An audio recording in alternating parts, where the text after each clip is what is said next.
Switched on IT is proudly brought to you by Oz Hosting, Cloud Made Easy. Welcome to Switched on IT.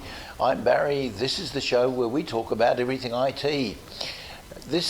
Today's session is part of a series that we have been doing on video and creating video.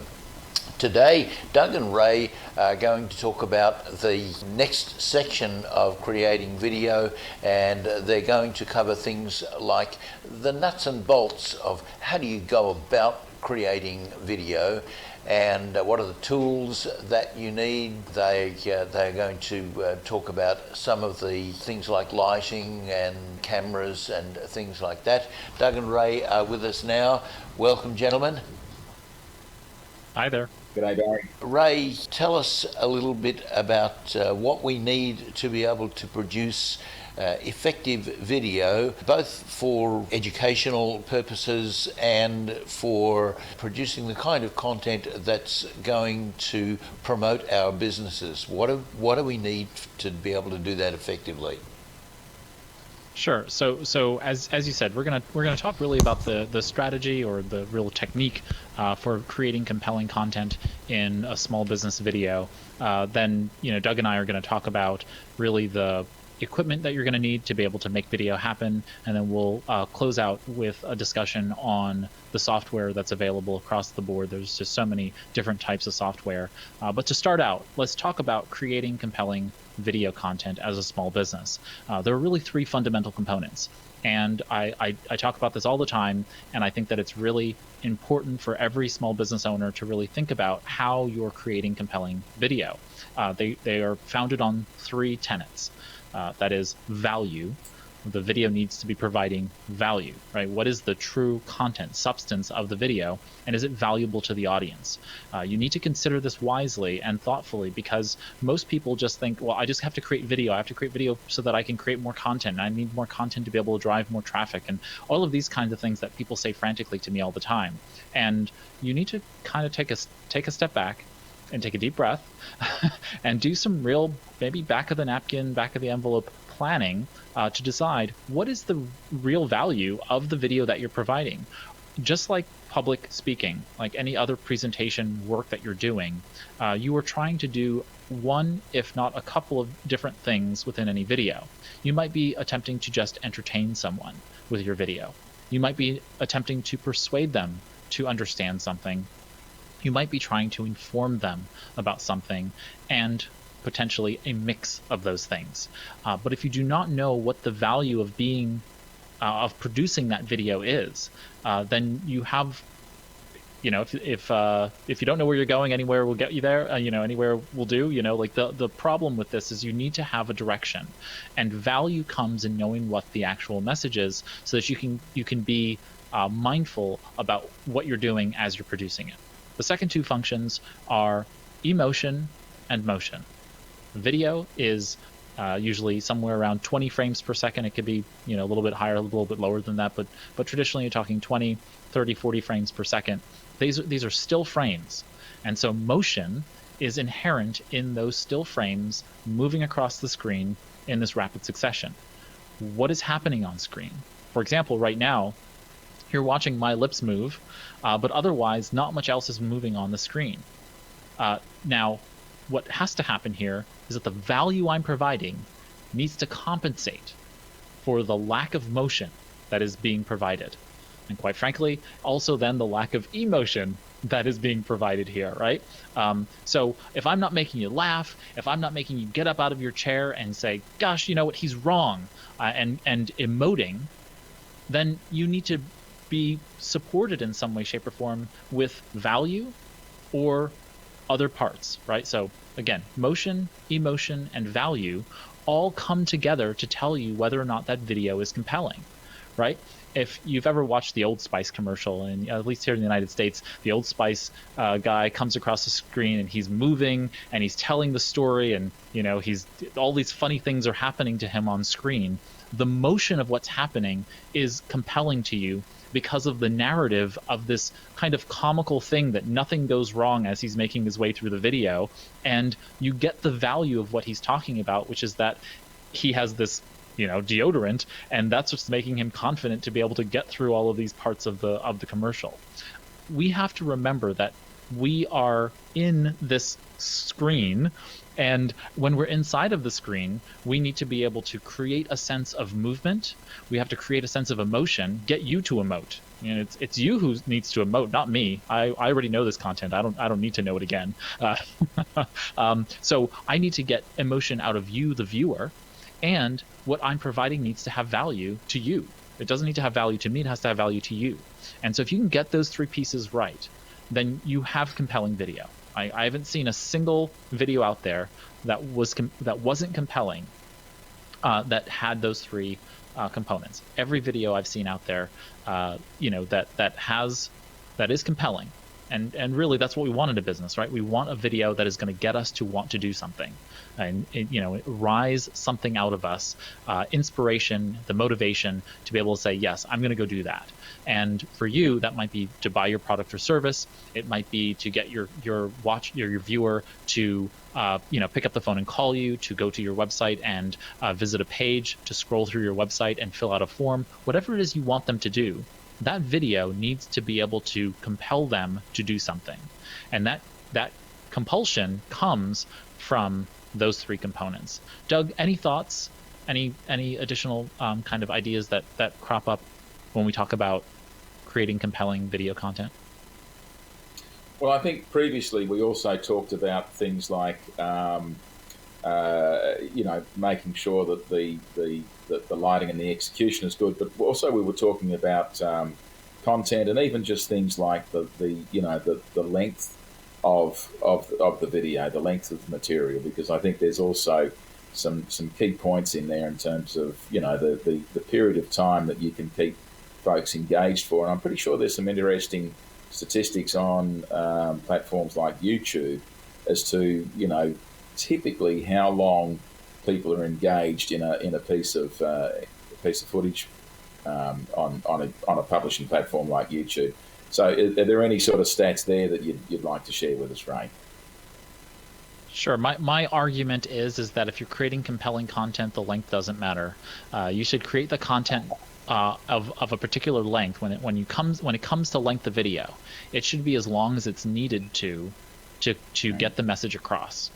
So as soon as you don't need to get the message across any further, you get to the end of the message, then that's when the video ends. So if that means your video is 20 seconds, great. If that means your video is 20 hours long, great. Just make it valuable, make it emotional, and then make sure that you have motion to match the needs, the theme and tempo of the video. I always tell people, they say the same thing about podcasts. There are podcasts that I listen to that are 2 hours long. There are podcasts that I listen to that are 2 minutes long. And it just depends upon the type of content I'm listening to and the value that content is providing to me. And if I believe that it's valuable, then the length doesn't matter so much. But what you're talking about, Doug, is that which it stands to be true, which is that shorter video is better, right? That's the shorter the better. In general, I always say take a video and cut a third off, and if you can cut a third out of your video, then the video is probably better.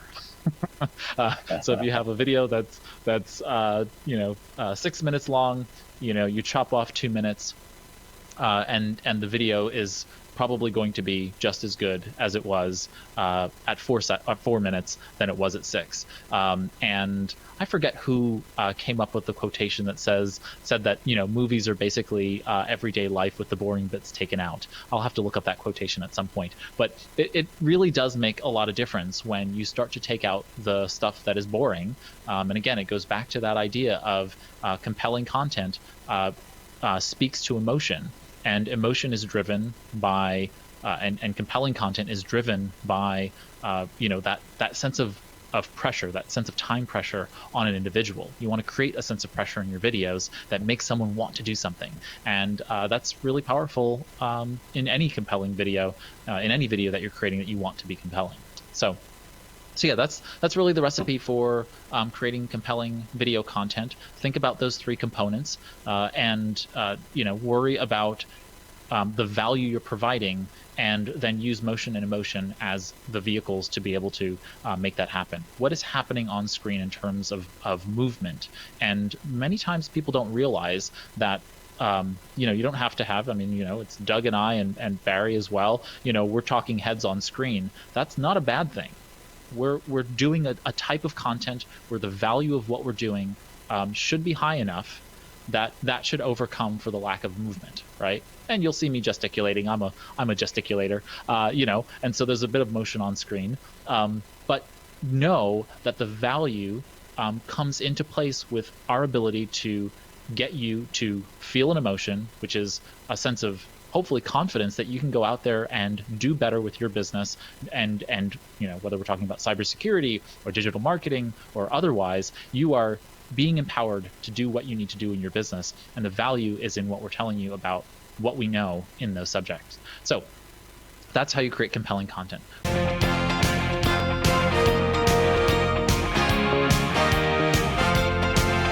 Which then takes us along to kind of the more nuts and bolts space, Doug, of equipment. And so let's talk about the equipment necessary to really get video content created. What do you use in terms of video equipment? Sure.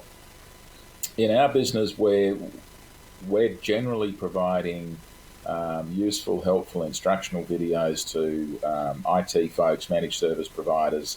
Oftentimes, it's quite technical content, but sometimes it's also just with customers, small business operators that want to sort of DIY as much as they can, whether it's for their business email or backups or anything like that. And we use a product called we actually use a screen recording capability to do those. We use a product called Loom typically, but that's allowing us not to need to purchase any special equipment at all. We're able just to record the screen grabs if we want. We can actually have in the bottom corner, the talking head, the face of the person that's doing it. But typically we don't do that. We allow the entire screen to be shown, and they can follow the cursor movements and listen to the audio. And typically we do that in grabs that are between probably 2 minutes and 6 minutes long. So it's a very sort of chapter thing. It's how-to articles, and we find that works, very, very well. So we're probably on the low end of the equipment spectrum there. But Ray, what are the other sorts of equipment that we might be considering? Should we be buying cameras or just using our mobile phone? What are the sort of the tips and hints in that respect? Yeah, so I always talk about kind of your 4 fundamental pieces of equipment that you need to create video. One is some kind of video camera. So as you said, that could be your phone, very easily utilizing smartphones today. They usually have good enough cameras to be able to take high quality video. Just depends upon how high quality you need that video to be. I'm not going to get too much in the details there, but you just want a camera that can do the right job. But you're going to need a camera. You're going to need an audio in and an audio out. That is, we have the ability to do inputs and outputs auditorily, right? We are going to speak or play music or whatever we're going to do. We're going to put audio into the video. And I would say that quite a lot of what makes video powerful, going back to that compelling content perspective, part of that value is actually quite embedded in the audio. The audio is most of what makes the content valuable. It's where a lot of that emotion comes into play. And also movement.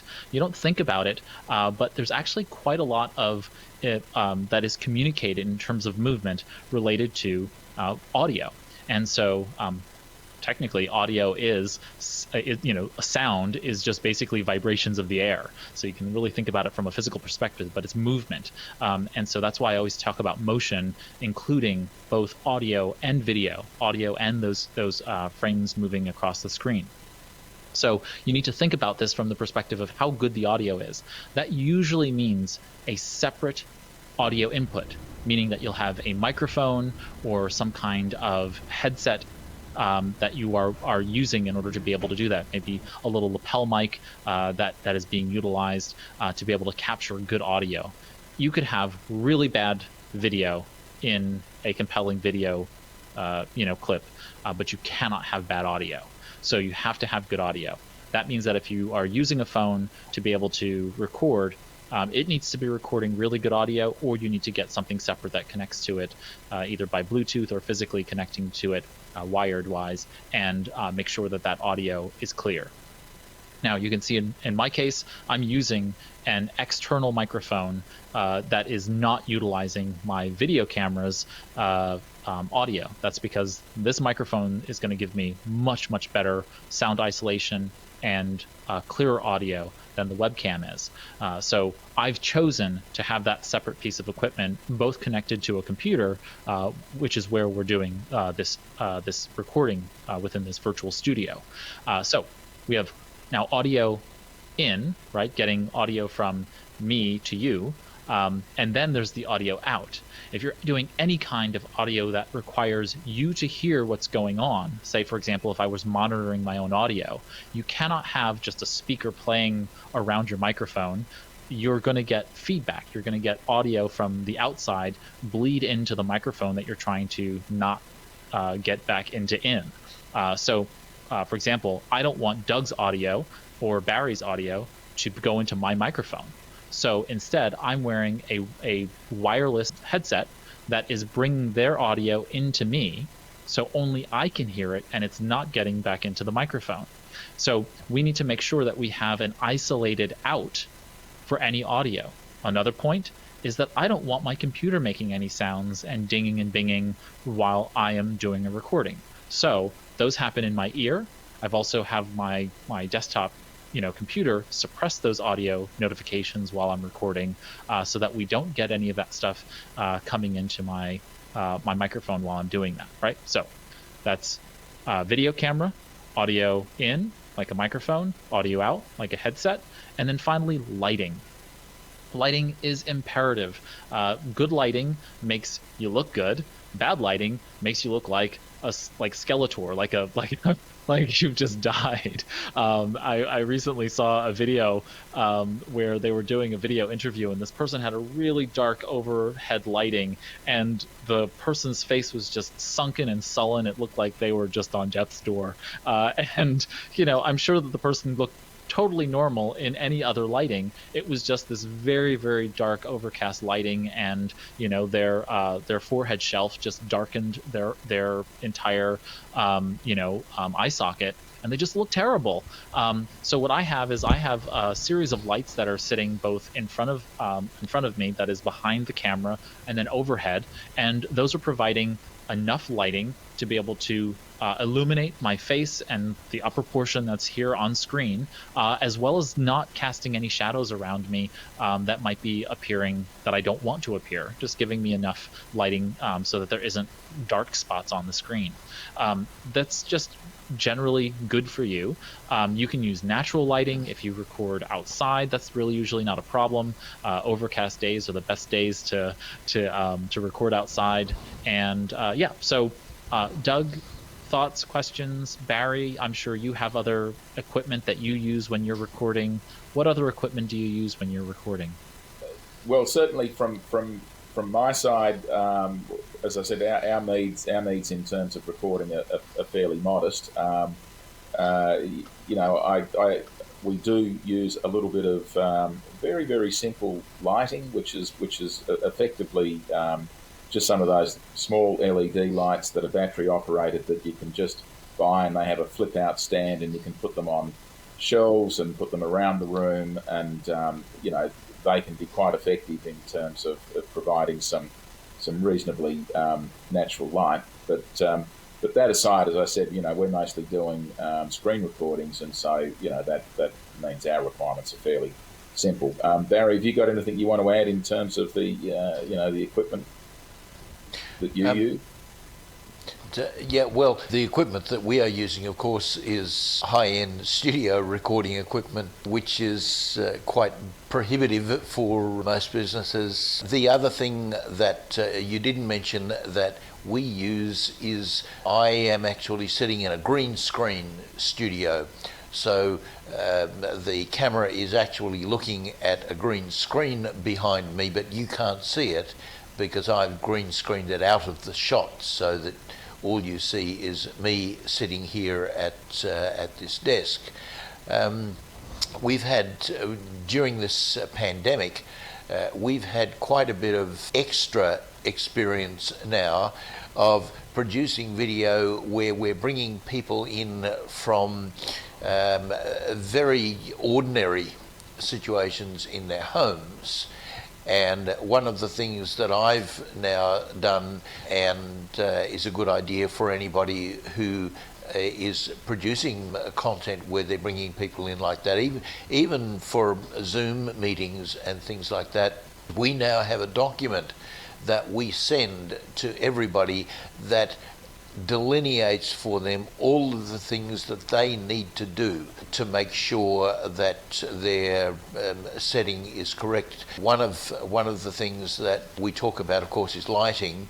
And as you mentioned, Ray, one of the worst things is for somebody to have a window behind them. Because then you just get light streaming in during the daytime.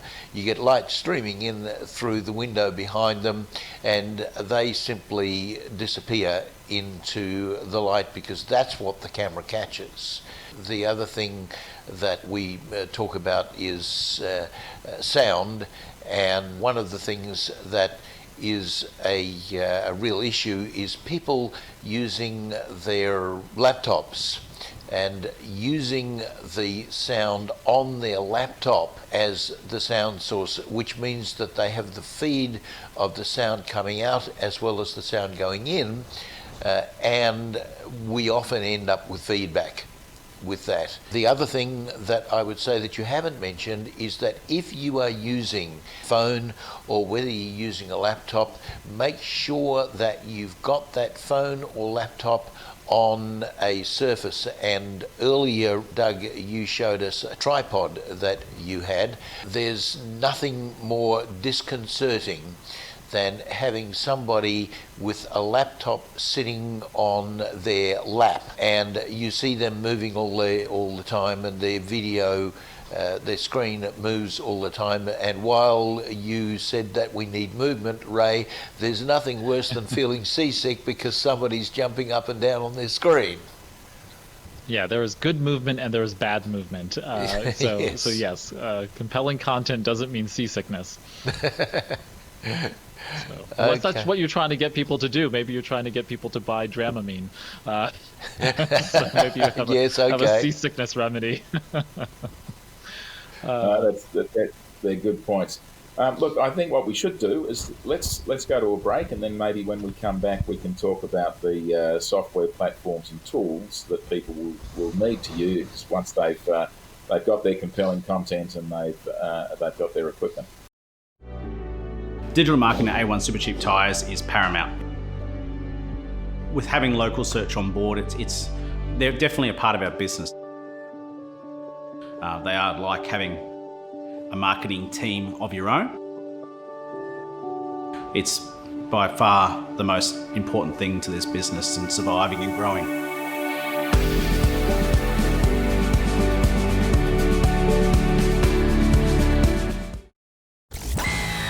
Power FM is total entertainment. From the morning drive with Fiona and Jeff to the drive home with Jeff Black. On the weekends, catch the Crazy Kevin Show, Dennis Mitchell's Breakfast with the Beatles, the Semi-Pro Sports Show, and Racing Nation with James O'Shea, plus the music you grew up with. Keep your radio dial locked on Toowoomba's Power FM, celebrating 10 years. You'll find us at 88.0 on the FM dial or online at www.powerfmradio.com.au. Mind, Body, Soul with Perth-based international speaker and influencer Gwenda Smith. Every week we explore the world of business and personal development with an exciting new format with some of the world's leading experts on productivity, mindfulness, sales success, personal development and more every Wednesday night at 7 p.m. Only on ptvchannelo.com or the PTV Channel O app. PTV Channel O. Discover a whole new world of entertainment. When the going gets tough, advertising is a must. Thousands of potential customers make buying decisions every day based on advertising they've seen or heard on radio and television. Are you losing sales because potential customers don't know what you offer? Get your business, product or service in front of thousands of potential customers with a joint advertising package on Power FM and PTV Channel O. Capture a multimedia audience with our affordable radio, TV media advertising package. Stay ahead of the pack by contacting Barry on 0431 390 920 or email feedback@ptvchannelo.com or Jeff at powerfmtoowoomba@gmail.com. Welcome back, everybody. And as we said before the break, we're just now going to give you an overview of the software tools that are available to make your compelling content even more interesting and publish it on the correct platforms. So, Ray, in terms of the actual manipulation of your content to make it better, to put an audio track around it, to sort of chop out bits that you don't need, what are the tools that you'd recommend to achieve those particular tasks? Yeah, so if you're using YouTube, just know that YouTube actually has a built-in editor. It is very simple, but it can do some of the things that you're talking about, Doug, which is it can put audio underneath it. There's actually a wide library of music built into YouTube that allows you to be able to put audio underneath video. Video and audio tracks, but you can add other audio layers underneath it. You have the ability to trim, kind of like the beginning and the ending of a video. You can trim off parts of it, and you have the ability to upload captions to the video, do all kinds of minor editing to the video, putting cards on the video, end cards, those kinds of things. So just know that you may not need an external video tool to be able to take that raw video and turn it into a final shot. So for example, if I'm doing a live video stream, I'm doing all of that in live real time. So when we get done, the worst I'm going to have to do is probably chop off the beginning where I might have had a little bit of time waiting for the live streaming software to tell me that I'm live. Maybe I waited a couple minutes extra just to make sure I was broadcasting. I might cut off that little bit of extra time at the beginning of it. And YouTube Studio, just go to studio.youtube.com and select the channel that you're working on, and you can use the built-in YouTube editor. YouTube also has something called the Video Builder, and Video Builder is actually mostly used for video ads, and so it's called the Video Ad Builder actually, but you go to it by going to something called Video Builder. But either way, the Video Ad Builder you have to apply to become a part of the program, but once you do, you'll then have a little video ad builder, and it does exactly what it sounds like. It can create little video ads. So just know that if you are in the YouTube world, if you're using Google, for YouTube, or if you're using G Suite and you have activated YouTube on your G Suite account, you can go ahead and use the YouTube Studio to be able to do some very, very light editing. Then we get into more professional editing platforms. Those include, for me at least, the two that I see most often being used by small business is inside of the Adobe Creative Suite, which is Adobe Premier Pro CC, which is for Creative Cloud, and so Adobe Premier Pro CC, or a software called Camtasia, and so one of the two of those will do really everything you need it to do in terms of a professional. If you were filming a documentary, you could use Premiere Pro. Same thing with Camtasia. I mean, it has all of the various functions and tools to be able to do that. Then there are some other tools that are built into your either operating system or built by the operating system vendors. So on Mac, the Apple iMovie is typically available for free. Sometimes your MacBook or otherwise may not come with it, but most Mac OS devices do come with a license for iMovie. iMovie is a very competent video editor and can do things like cutting out and trimming different parts interior inside the video, being able to edit audio tracks fairly well, and being able to put together different clips into a full narrative. So you have quite a bit of power there. For me, I find iMovie to be incredibly slow, and I don't know why, but even on my more, sorry, I'm playing with a ring light here, and I activated it by accident and started shining in my eyes. And so when in doubt, do not shine lights in your eyes. That's dangerous. iMovie is very competent, but it is very slow, at least on the devices that I'm using. And I'm using fairly, good and well-powered iMacs as well as MacBooks, and for some reason iMovie just seems like it just exports very, very slowly. But either way, if you have it and you got it for free, use it. On the Windows platform, if you're using Windows 10, there is Video Editor. Video Editor right now is a very, very basic editor. Windows used to have Movie Maker, they got rid of Movie Maker, and now they have Video Editor. I'm presuming they're going to bring more functionality to Video Editor over time, but right now you can just do basic trimming. You can't do transitions. You really can't do very much else in Video Editor, and it's a shame, but just know that if you do need to just cut the front off of a video, you could do it using Video Editor. It's built right into the Microsoft Windows 10 platform. There's also a couple of other tools out there. If you're completely on mobile, there's Magisto. Magisto is a mobile-focused video editing platform, and you could use Magisto for that. And then we come to like just a spattering of other things that I have in my list here. So we have Canva. A lot of people don't know this, but if you have a Canva Pro account, you can actually produce video. Very frequently, what I will want is to create just a short video out of a design that I've created, and it animates that design and can either export as an MP4 or as a GIF or a GIF, whichever way you say it. So you can actually export those videos if you have a Canva Pro account, and so just know that you can produce video within Canva.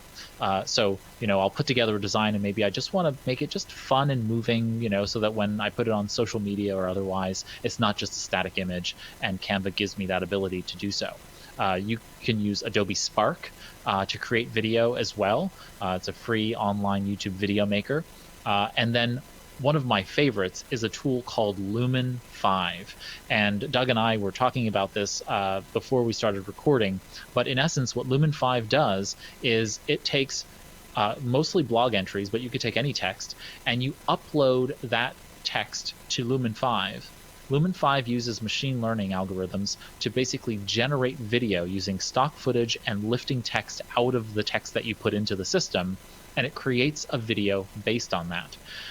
It is very, very slick. Now, it's not the smartest technology because it's machine learning, but over time it actually gets smarter, and it is able to create some really sophisticated videos with a little bit of patience. So in essence, it looks at my blog, and then it basically pulls in new blog posts every time I publish one. It looks at the text, it creates a draft video. I can then go in and I can say, oh, okay, this is 80% right. Let me go in and I'll add a little bit of text here. Maybe the stock footage, video footage they put in, the B-roll they put in the background really doesn't make any sense. Like I'm talking about Google, and they'll put an ice cream stand in the background. It doesn't make any sense, so I'll just take out the stock footage that they put in there, and then I'll decide on putting in an appropriate stock B-roll in the background. And then once you're done with the narrative that you're trying to tell, it has music that they've overlaid into the video. The text is moving onto screen, and that's how it kind of works. And then you just render it. It stitches it together and produces the video, and you can say, oh, well, I want this to be a Facebook video. I want this to be, sized for Twitter. I want this to be sized for LinkedIn, and it will produce those in those various formats if you're on a paying plan. So it's an incredibly sophisticated piece of technology, and it makes creating videos very fast. And remember that a lot of people who are watching Facebook, especially at work, and right now maybe a lot of people are working from home, but when people do go back to working in their offices, most Facebook video is actually watched with the audio off. So a video like Lumen 5, which is displaying the text as the primary motion that's happening on screen and the primary value that's happening on screen, you as a business can actually take advantage of that because the text is right on screen. You don't need the audio to be able to effectively communicate the information. It's the text on screen that's actually providing that video. So very, very cool tool, and I do like using it quite a bit for clients. Two other tools are Biteable and Animoto. Biteable does their own hosting of kind of short videos. Animoto does create animated video. And so, you have a whole wide variety of tools out there, and the ones that at least I just talked about give you just a lot of options. There is one tool that I recently came across. It's called LifeLapse, and it allows you to create time-lapsed videos really quickly and easily. So using that tripod that Doug it uses, you can just set up that tripod, you can put it on a table, and you can actually create you can do time-lapse video using this piece of technology. It takes the still images and then it stitches it together into a time-lapse, and it's very, very interesting, and it's very easy to use, and you can do some really creative stuff using time-lapsed video where you don't actually have to do things in record 20 hours of video in order to be able to cut it down to a time lapse. You can actually do these kinds of showing instructions for things, for example, but you want to just show the pieces of the steps without having to record the whole video. You can do that in a time lapse. So think about the type of video we talked about in the last episode, and then start to think about what are the right types of software and setups, the environment that's necessary to make the video come together. And I think that there's a really great opportunity there for creating compelling video content with all of the various software that we talked about. Doug, other than Loom, is there any other software you wanted to talk about? And we can do that before we close out. Well, look, I think maybe one of the nice things about Loom is that it includes it's not just recording our screen and the audio content with cursor movements and so on.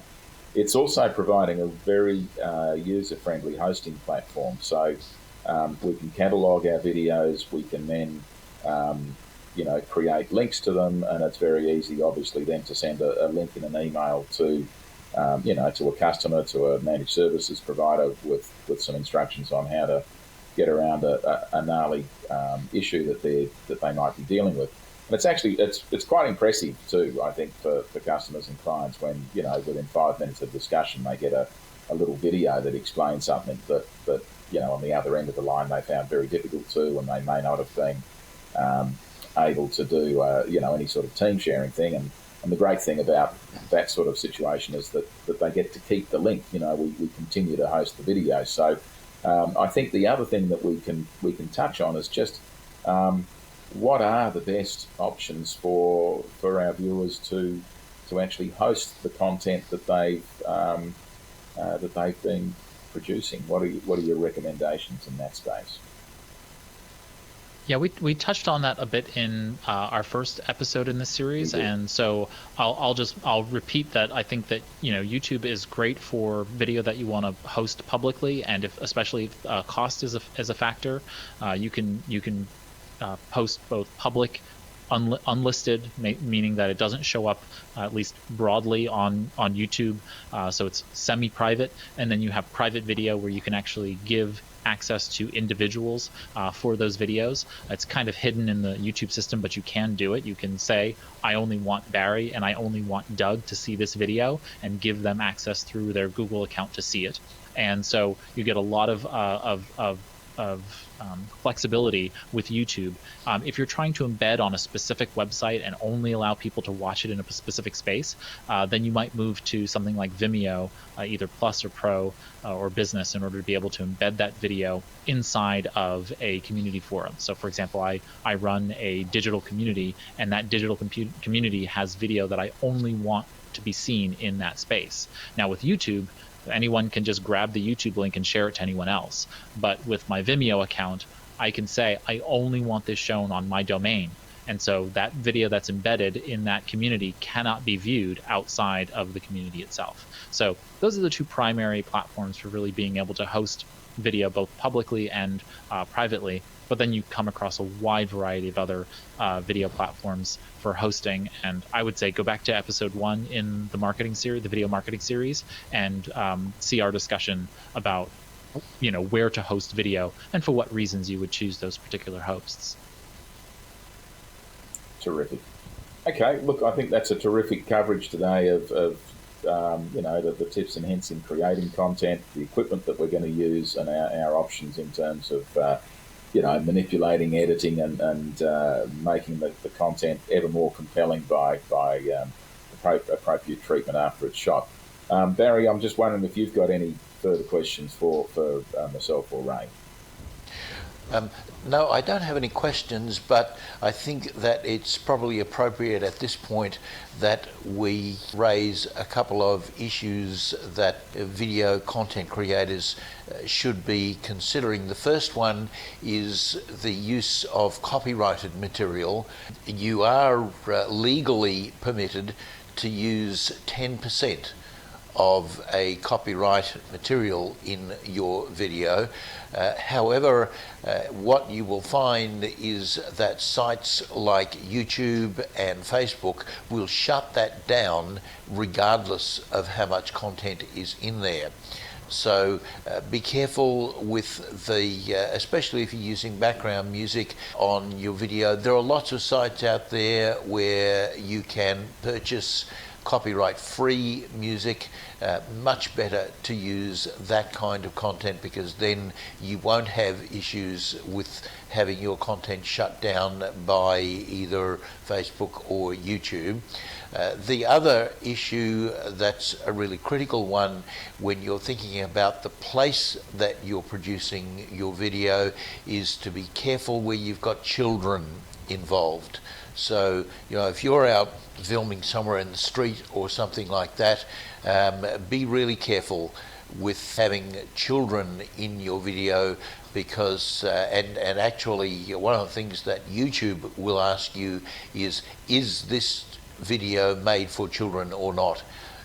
So your audience as well watching it, and sometimes you need to restrict the kind of audience that's watching your content. So they're just a couple of issues that I think are useful for people to know about it. You can't just go out and get a bunch of kids on your video, and especially I think probably in the US as well, but in Australia, if you were to go into a situation where you had lots of kids, you've got to be careful about kids' faces on screen and things like that. Any final thoughts from either of you? Yeah, I just have one. Go ahead, Doug. Go ahead. Well, I think you're going to talk about accessibility, so over to you. Start us off. Well, I think accessibility is a good thing to do, because there are people that for whom hearing an audio track, if they're hearing impaired, or if they've got any kind of disability that may impact that, then it's a great help to ensure that we reach the broadest possible audience we can, regardless of their capabilities in that respect. And I guess it can also have some additional benefits in terms of the search optimization, the indexability, if you like, of our material. But Ray, I think you've got some other positions on that. So because there's ways that you do that. So can you explain that to us? Yeah, certainly. So as I always say, if it's good for accessibility, it's good for Google. And so what's good for Google is good for you in being searched and found. And so you need to make sure that you understand that accessibility isn't just a moral or ethical compulsion. It is also a good business decision. Accessibility means that you are creating usually text and structural changes to the video that allow people with different abilities to be able to still access that content. Things like closed captioning, you might think of it as an additional, labor to put together closed captions. YouTube does it, for example, as an auto-generated function. I want you to upload a video to YouTube of you just talking to the camera and recording the audio, of course. Upload it to YouTube, give it a couple of hours, and then come back and turn on the auto-generated closed captioning. I want you to then turn off the audio, okay? And I want you to watch that video. Suffer through the video of what most people who are hearing impaired must put up with coming out of you. Okay? And once you do, you will realize the power and importance of good closed captioning. You can do this, very easily, and most people don't.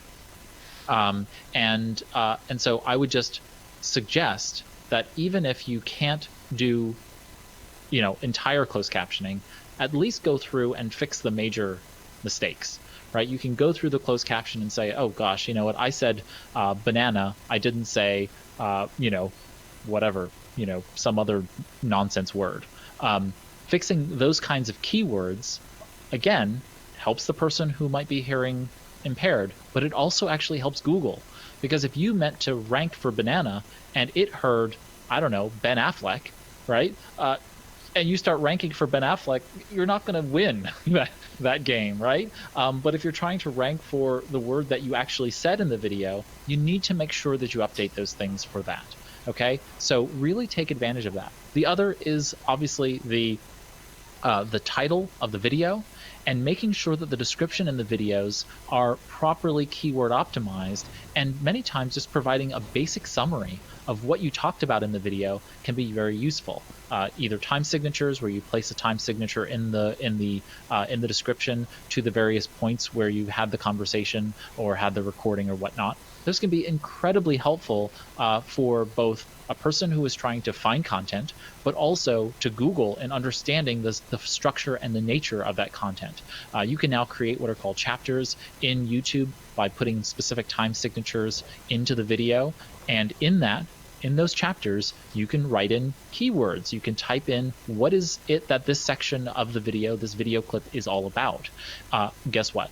You think YouTube's not looking at that for properly optimizing for the search engine algorithms? Of course it is. So now that video on YouTube can be shown on Google and in the results pages across Google much better. So just keep in mind that what is good accessibility is good for Google, and what's good for Google is good for search engine traffic for you. So just really remember that these very basic things like closed captioning, proper titles for descriptions of the video, and then proper descriptions within the body of the video page can be incredibly helpful to both the hearing impaired community, but also to people who are in need of or visually impaired, that is, and those people who need those kinds of assistive technologies to read the video to them. So just keep that in mind, and you will do better both on YouTube and other places. Terrific. Good advice, Ray. I was going to say, Barry, just back to you. Have you got any further comments? No, I don't have any further comments. I think we've covered this topic pretty thoroughly now. Ray Sidney Smith and Doug Endersby, thank you for your time today. We will look forward to picking up a new subject next week. This series is now come to an end, so we'll pick up a new topic with you next week. Until then, stay safe. Forward to it. Thanks, Barry. Thanks, Ray. Thanks, everybody. You've been watching Switched on IT with Doug Endersby from Sydney and Ray Sidney Smith from the United States. Don't forget that this show goes to air each week on a Tuesday night. You can also catch a repeat of the show on Wednesday morning, and that is as much so that our United States audience can see it in their time zone and see it at a time that's suitable for them, as well as being a repeat so that anybody in Australia that happens to miss it on Tuesday night can pick it up on Wednesday morning. Also, remember that every session that we record, it goes onto video on demand, so you can go back and you can watch. If you missed last week's show, or if you missed the show from the week before, then you can go back and you can pick those up and watch them at any time that you want to. If you've got questions or things that you would like to know, if you've got suggestions, we love to hear from you. Lots of the subjects that we cover on this show come from you, so connect with us. Our email address is feedback@ptvchannelo.com. You can leave us a message on our contact page on the website, and don't forget to connect with us on social media. Go and like us on Facebook. We have a big Facebook community. Go and like us on Facebook and follow us on Facebook.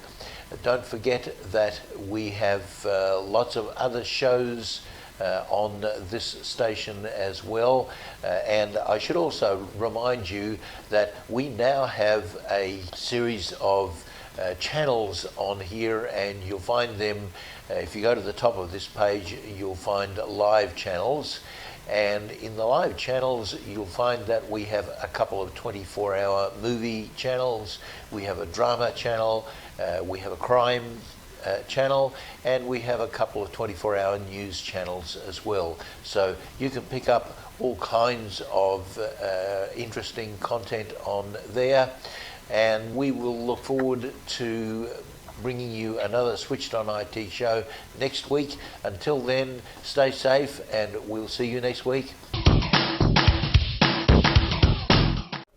Oz Hosting is proud to support Switched On IT in bringing practical help to Australian businesses. We're talking to literally hundreds of businesses every day about their IT services, how to make them more efficient, how to make their businesses more efficient, and how to protect their valuable data. If you'd like your IT services securely hosted right here in Australia and expertly managed, talk to Oz Hosting.